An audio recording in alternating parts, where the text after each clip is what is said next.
تو حضور میرا ہمارا منشور یہی جو آپ نے میری زبان سے سنا ہے، اور اگر موقع دے گا اللہ ان نوجوانوں کی خدمت کریں گے، اپنی خواتین بہنوں کی بچیوں کی خدمت کریں گے، ایجوکیشن میں خدمت کریں گے، ہیلتھ میں خدمت کریں گے، اور پاکستان کو کوشش کریں گے بھائی، پوری کوشش کریں گے۔ انہوں نے بڑے دعوے کیے ہوئے ہیں منشور میں کہ ہم اپنا انفلیشن کو 40% سے 20%، اگلے سال اس سے بعد 10%، کوشش کریں گے انشاءاللہ۔ اور ہم سب مل کے کوشش، میں اکیلا اپنی بات نہیں کر رہا، ہم مل کے کوشش کریں گے۔ یہ بھائی ماشاءاللہ میرا بڑا اچھا بھائی، سے ہمیشہ بہت عمدہ کام کیے ہیں، اور لاہور میں میٹرو بس، ملتان میں میٹرو بس، اسلام آباد میں میٹرو بس، ان سے ایک نہیں بن سکی وہاں پہ پشاور میں۔ وہ بھی جو میٹرو بس بنی وہ آپ کے سامنے ہے، اورنج لائن آپ نے دیکھی یہاں پہ ماشاءاللہ۔ یہ اورنج لائنیں آج پنجاب کے اور پاکستان کے ہر شہر میں ہوتی اگر یہ خلل نہ پڑتا۔ ہم نے خود اپنے پاؤں پہ کلہاڑی ماری ہے، خود ماری ہے۔ یہ میرے دوست بیٹھے ہوئے ہیں فرنٹ لائن میں، یہ سب میری باتوں کو سن دل میں کہتے ہوں گے نواز شریف کہہ ٹھیک رہا۔ عمران خان صاحب کے دھرنوں کا مقابلہ کیا، پارلیمنٹ یک جان ہو کے اس کے خلاف کھڑی ہو گئی۔ اب مجھے بتائیں کہ یہ کہاں کی ڈیموکریسی اور کہاں کی سیاست ہے؟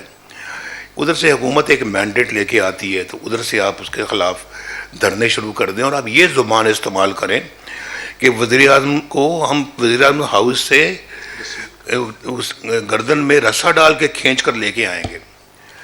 اور کہاں لکھا ہوا تھا کہ آپ محترم قبلہ حضور طاہر القادری صاحب کے ساتھ آپ اپنا جو ہے نا وہ کریں گے، جو ہے وہ کیا کہتے ہیں اس کو،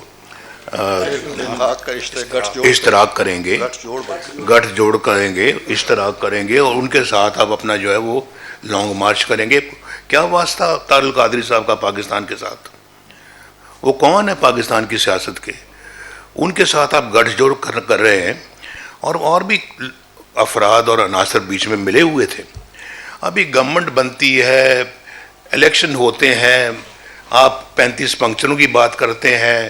وہ سپریم کورٹ کے چیف جسٹس نے جو کہ بہترین چیف جسٹس تھے، میں دل سے ان کی بہت عزت کرتا ہوں، انہوں نے ناصر الملک، اور انہوں نے یہ فیصلہ سنا کہ کوئی 35 فنکشن والی بات نہیں ہے، کچھ نہیں ہے، سب الیکشن فیئر ہوئے ہیں۔ اور میں جا رہا ہوں بھائی آپ کے پاس وہاں پہ بنی گالہ میں، بطور وزیر اعظم بنی گالہ جا رہا ہوں آپ کے ساتھ، آپ کے گھر میں جا رہا ہوں۔ میں یہ بھی کہہ سکتا ہوں کہ میں نہیں آتا، آپ آئیں۔ میں تو پاکستان کی خاطر گیا تھا ان کے پاس کہ بیٹھیں آپ بات کریں، کیا آپ چاہتے کیا ہیں؟ کچھ بھی نہیں چاہتے۔ بعد میں پتہ لگا جی کہ سے بنی گالہ تک ہم نے بنا دی سڑک۔ وہ تو اگر یہی بات تھی تو پہلے کہہ دیتے، اور ہم پہلے کام یہ کر دیتے۔ اتنا انتظار کروانے کی ہمیں بھی اور خود بھی انتظار کرنے کی کیا ضرورت تھی؟ تو مجھے بھی بلانے کی کیا ضرورت تھی؟ یہ کام پہلے ہی ہو سکتا تھا۔ بہرحال میں کہنا یہ چاہتا ہوں کہ یہ کہاں، یہ ابھی شہباز صاحب کہہ رہے تھے نا کہ عمل کرنا چاہیے۔ عمل تو دور کی بات ہے بھائی، کچھ لوگوں کے پاس تو منشور ہی نہیں ہے۔ ان کا منشور یہی ہے کہ اس طرح کے کام کرنے ہیں، دھرنے کرنے ہیں، احتجاج کرنا۔ ادھر سے چائنیز پریزیڈنٹ آ رہا ہے، ادھر سے دھرنے ہو رہے ہیں۔ وہ ایک دفعہ نہیں 2 دفعہ اپنا پروگرام ملتوی کر بیٹھے وہ پاکستان آنے کا۔ بھئی ابھی ہمارے خلاف یہ سب کچھ ہوا ہے، کل کو اللہ تعالیٰ ہمیں جو ہے نا وہ اگر موقع دیتا، ہم اپنا وہی کریں گے جو ہمارے منشور میں لکھا ہوگا، ہم وہی کریں گے کہ جو ایک ڈیموکریٹک کنٹری میں ہونا چاہیے، اور ہم وہی کریں گے جو پاکستان کے عوام کی خوشحالی کا ایجنڈا ہے۔ اگر ہم اپوزیشن میں آتے ہیں، ہم وہ کام کبھی بھی نہیں کریں گے جو انہوں نے کیا، کچھ بھی ہو۔ یہ ہمارا منشور ہے بھائی۔ اور منشور میں آپ کو یہ بھی بتا دوں، میں آپ کو ایک بات بتانا چاہتا ہوں کہ مولانا فضل الرحمان صاحب میرے پاس آئے 2013 میں کے فوراً بعد کہ نواز شریف صاحب ہم اس وقت KPK میں اپنی گورنمنٹ بنا سکتے ہیں، آپ اور ہم مل کر۔ ہم مل کر گورنمنٹ بنا سکتے ہیں اور ہمیں بنانی چاہیے. میں نے کہا مولانا صاحب عددی اعتبار سے ان کے ووٹ زیادہ ہیں, 2-3 ہی زیادہ ہیں, عددی اعتبار سے وہ زیادہ ہیں, لہٰذا ہمیں ایسا کوئی کام نہیں کرنا چاہیے جس سے کل کو یہ کہا جائے کہ ہم نے ان کی حکومت نہیں بننے دی. انہوں نے میری بات مان لی, ان کی بڑی مہربانی, بہت ان کا شکریہ. لیکن 2018 میں پنجاب کے اندر مکمل طور کے اوپر مسلم لیگ نون نمبر 1 پارٹی تھی, لیڈنگ پارٹی تھی. اور پھر وہاں پہ مرکز میں جس طرح سے جو آپ کو پتہ ہے, میں اس بحث میں اب نہیں جانا چاہتا آج کے دن کہ کس طرح سے RTS بند ہوا اور کیا ہوا. وہ نہ ہوتا تو مرکز میں بھی یقیناً گورنمنٹ پاکستان مسلم لیگ نون کی بنتی. لیکن پنجاب میں اس کے بعد ہیلی کاپٹر اڑے, انہوں نے جہاز اڑائے, کیا کچھ نہیں کیا, ہمارے بندوں کو پکڑ کے لائے اور پھر مصنوعی ایک اپنا جو بنا کے اکثریت, تو پنجاب نے اپنی دھکے سے اپنی حکومت قائم کر لی. لوگ مجھے کہتے تھے کہ آپ خوش نظر نہیں آتے, وزیر اعظم تو آپ بن گئے ہیں. ہمیں خوش, میں میڈیا پہ یہ میں نے باتیں سنی ہوئی ہیں کہ نواز شریف کے چہرے پہ کوئی ہنسی نہیں آ رہی, کوئی مسکراہٹ نہیں ہے. بھائی لوگ اگر تنگ ہیں بجلی سے, 18 گھنٹے کی لوڈ شیڈنگ ہے, پاکستان کے اندر حالات, اکنامک حالات ٹھیک نہیں ہیں, ملک جو ہے نا وہ ڈیفالٹ کے دھانے پہ کھڑا ہے, اور ہم اپنا فیٹف لے لیں. فیٹف کے اندر ہم گرے میں تھے, جس کو کہ ہم بعد میں وائٹ پہ لے کے آئے ہیں, ہم لے کے آئے اللہ کے فضل سے. تو ایسے میں کون سا وزیر اعظم ہے جو مسکرائے گا اور ہنسے گا؟ ذرا مجھے بتائیں آپ. تو میں کہتا نہیں تھا, لیکن سمجھنے والوں کو سمجھنا چاہیے تھا کہ میری چہرے پہ اگر ہنسی نہیں ہے تو اس کی کوئی وجوہات ہیں, مسکراہٹ نہیں ہے تو کوئی وجوہات ہیں. لیکن 2017 میں میرے چہرے پہ مسکراہٹ, یہ سب بیٹھے ہوئے تھے لندن میں. میں نے کہا شہباز صاحب گورنمنٹ نہ لو, اور اگر لے لیے تو خط چھوڑ دو, بیٹھے ہیں سب.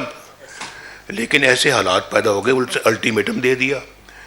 میں نے کہا بھائی الٹیمیٹموں کے سامنے تو ہم سر نہیں جھکاتے, میں تو نہیں جھکاؤں گا, نہ آپ نے جھکانا ہے.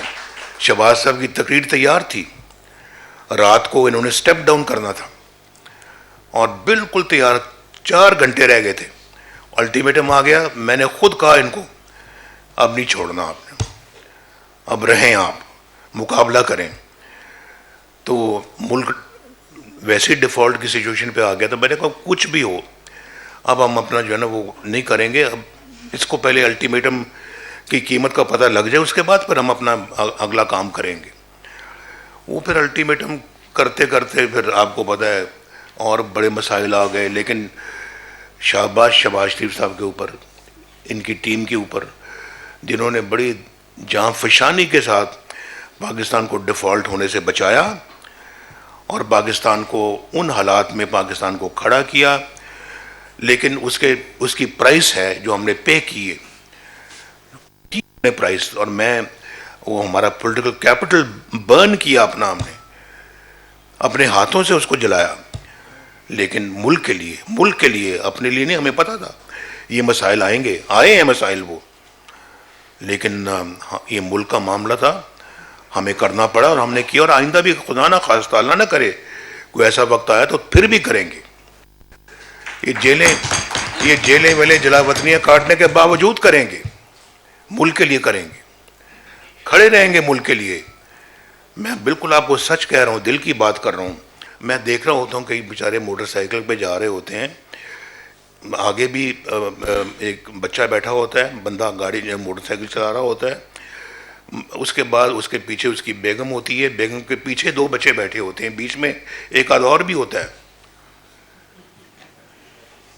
بھائی لوگ کہتے ہیں یہ کیا, کئی لوگ کہتے ہیں انہوں نے کیا پورا خاندان بٹھایا ہوا ہے, کیا ضرورت ہے ان کو ایسا کرنے کی. بھائی مجبوری بھی ہے, وہ بیچارے انہیں کہیں جانا ہوتا تو رکشہ مہنگا ہے, ٹیکسی مہنگی ہے, دوسری سواریاں مہنگی ہیں, تو وہ نہیں پے کر سکتے. کسی سے ضروری جانا پڑتا ہے تو بچوں کو ساتھ, چھوٹے بچے تو ساتھ لے کر جانا پڑتا ہے, اور کوئی سواری نہیں ہے. آپ یقین کریں کہ اگر وہ دن رہتے 1990 سے آگے وہ دن رہتے خلل نہ آتا 2018-17 والی وہ یہ پاکستان کے ساتھ حادثہ نہ ہوتا, آج ان لوگوں کے پاس موٹر سائیکلیں گاڑیاں ہوتی, روزگار ہوتا ان کے ہاتھ میں, یہ بجلی اتنی مہنگی نہ ہوتی, بلکہ ہوتی ہی نہ. ہمارے زمانے میں تو کوئی بجلی کی شکایت نہیں تھی, 2017 میں کوئی شکایت نہیں تھی, لوگ خوش تھے کہ فیکٹریاں بھی چل پڑی ہیں, گھروں میں بھی بجلی آ رہی ہے, چولہے بھی جل رہے ہیں, کھانا بھی پک رہا ہے, سب کچھ ٹھیک ہے, اور ہم خوش تھے کہ ہم نے قوم کی خدمت کی. تو کیا کیا انہوں نے؟ ہماری موٹر ویز کے اوپر تو صرف کاریں نہیں چلتی, صرف ایئر فورس کے جہاز اترتے ہیں اور ٹیک آف کرتے ہیں. ایسے ہی انہوں نے رولا ڈالا ہوا ہے, بیکار کا, لوگوں کو بے وقوف بنایا ہوا ہے, اور چند لوگ ہمارے بے وقوف بھی بن جاتے ہیں آسانی کے ساتھ. اور سب سے زیادہ آسانی کے ساتھ ہمارے چند لوگ, میں سب کی بات نہیں کرتا, خیبر پختونخوا کے بنتے ہیں. یہ بیماری ادھر سے آئی ہے, اور ان کو سمجھنا چاہیے کہ انہوں نے کس طرح کا بندہ جو ہے وہ اس کو موقع دیا. ہم نے تو مولانا فضل الرحمان کے ساتھ کہا مل کے کہ ہم نہیں بھائی ہم نہیں بناتے. میرا خیال ہے کہ وہ شاید ممکن ہے, مجھے آج لگتا ہے کہ جیسے وہ ہم نے غلط فیصلہ کیا تھا, آنے ہی نہیں دینا چاہیے تھا. نہ ہوتا بانس نہ بانسری بنتی.